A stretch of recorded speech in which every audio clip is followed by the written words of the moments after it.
As the nation patiently awaits the arrival and application of the much-coveted coronavirus vaccine, the president constantly reminds all not to let their guard down and to stick religiously to the safety and health protocols that have begun leveling the curve. The procedures for vaccine application, the number of immunization shots, and the call for extra caution and vigilance in social distancing during the Christmas holidays. In this report from PTV senior correspondent Meleles Moras. As he assured once again that the poorest of the poor and the more vulnerable sectors will be prioritized once the COVID-19 vaccine is available. President Rodrigo Duterte explained why he is pushing for the inclusion of the police and the military among the group of people to be immunized first. I need a healthy military and police. Kasi pag magkasakit lahat yan, wala na akong asahan, wala tayong maupusan kung gawin to, gawin doon. They are really the errand boy of the Republic. Kita naman ninyo yung baha sa Luzon, several. Kita ninyo military, Coast Guard, lahat na pumupunta na doon, police.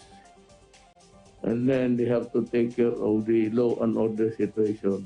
According to Vaccine SAR and National Task Force Against COVID-19, Chief Implementer Carlito Galvez, to ensure the country's supply of vaccine, the government is now negotiating with companies AstraZeneca from the United Kingdom, Sinovac from China, and Pfizer from the United States. From these choices, the Philippines is expected to seal the deal first with AstraZeneca, with a memorandum of understanding scheduled to be signed this November.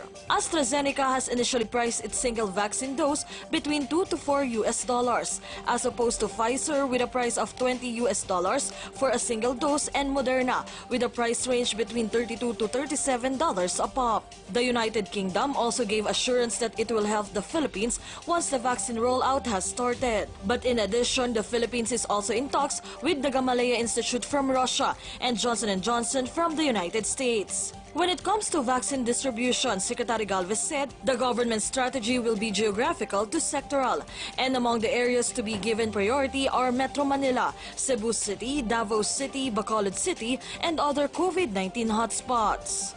Para at least ang mangyayari po kagad, malalaman din po yung efficacy niya kasi talagang dapat po talaga i-deploy yan doon sa mga tinatawag na contaminated area.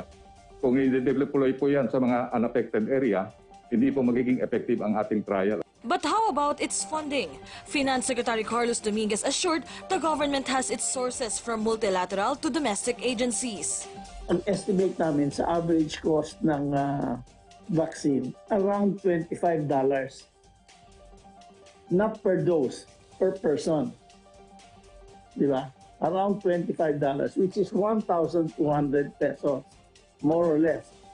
73.2 billion pesos is good for 60 million people to be vaccinated. In a statement today, presidential spokesperson Harry Roque also said the government will do its best for the Philippines to achieve herd immunity against COVID-19. 60 million Filipinos. We had to specify Filipinos kasi may ilang mga bakuna 2 doses, may ilang bakuna 1 dose. So basta it will be enough for 60 million Filipinos. Meleles Moras for the Nation.